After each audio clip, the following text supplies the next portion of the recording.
Luke is an incredibly happy kid. He's just full of life, full of joy. And that's one thing I always find remarkable is when you think about, like, when you look at him, you go, oh my God, you've been through so much. When Luke was close to 8 months old, that's when things really started to take a turn for the worse. The day he was diagnosed, it was probably, hopefully, the worst day of our lives. The incidence of this particular disease is 1 in 250,000 to 500,000 births. So you're looking at 10 to 20 kids in the United States. If untreated, the prognosis for kids with Luke's diagnosis is 2 to 10 years old.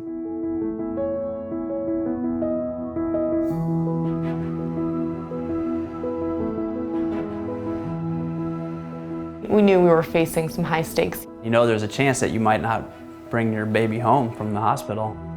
That was an incredibly emotional experience, just watching those cells go down the line and up into his body.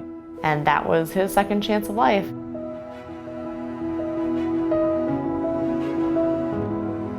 I spent every single night at the hospital with Luke, sleeping next to him. If he was going to go through it, I was going to be there with him. And I just couldn't bear to come home without my baby in my arms. Luke engrafted on day 37. It was my birthday, and that was probably the best birthday gift I'll ever get. When you get a rare disease diagnosis and even the physicians in your family are saying, well, what's that? And you can go to Lurie Children's and sit down with someone that says, we've seen this before, only a handful of times, but we know how to treat it, and here's your plan. That's incredibly reassuring. We are incredibly grateful to Lurie Children's when they saved our son's life.